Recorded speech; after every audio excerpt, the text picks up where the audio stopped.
Assalamualaikum warahmatullahi wabarakatuh. Saya Sabrina Hayatun Nazlah dari kelas 10D. Di sini saya akan mempresentasikan materi pengantar sosiologi bab 1.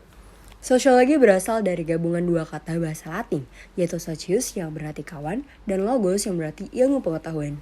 Definisi sosiologi menurut para ahli.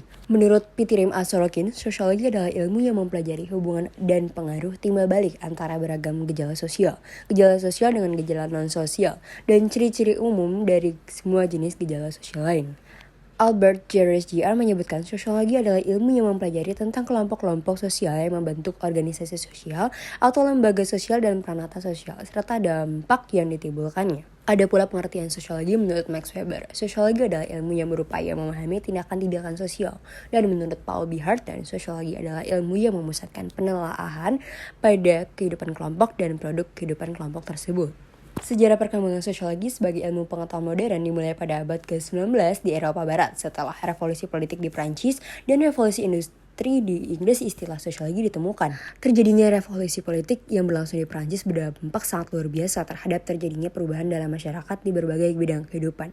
Pembagian masyarakat perlahan-lahan terhapus dan semua diberikan hak yang sama dalam hukum. Pada abad ke-18 berlangsung revolusi industri, yaitu kapitalisme perdagangan, mekanisasi proses dalam pabrik, terciptanya unit-unit produksi yang luas, terbentuknya kelas buruh dan terjadinya organisasi sebagai manifestasi dari hiruk-pikuknya perekonomian, sehingga muncul kekuatan buruh yang bersatu membentuk perserikatan.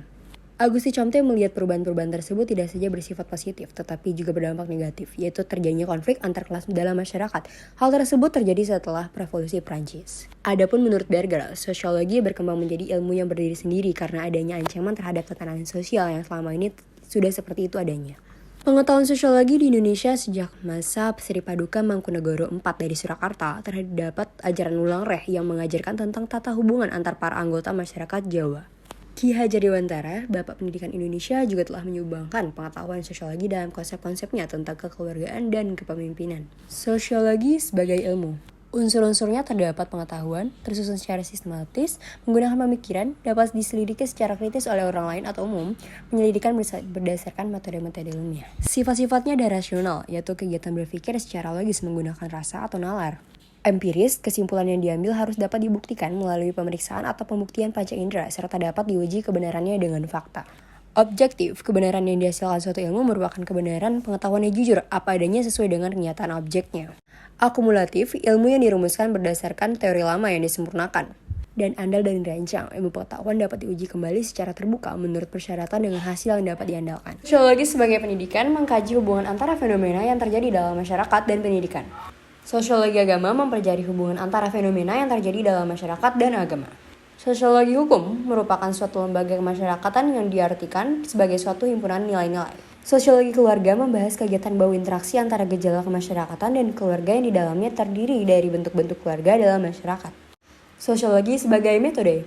Studi cross-sectional adalah studi yang meliputi suatu daerah pengamatan yang luas dalam suatu jangka waktu tertentu. Sedangkan longitudinal merupakan studi yang berlangsung sepanjang waktu yang menggambarkan suatu kecenderungan atau serangkaian observasi sebelum dan sesudah.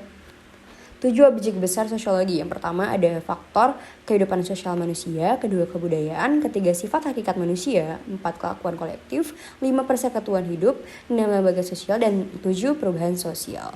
Baik, sekian dari saya. Mohon maaf jika ada kesalahan. Assalamualaikum warahmatullahi wabarakatuh.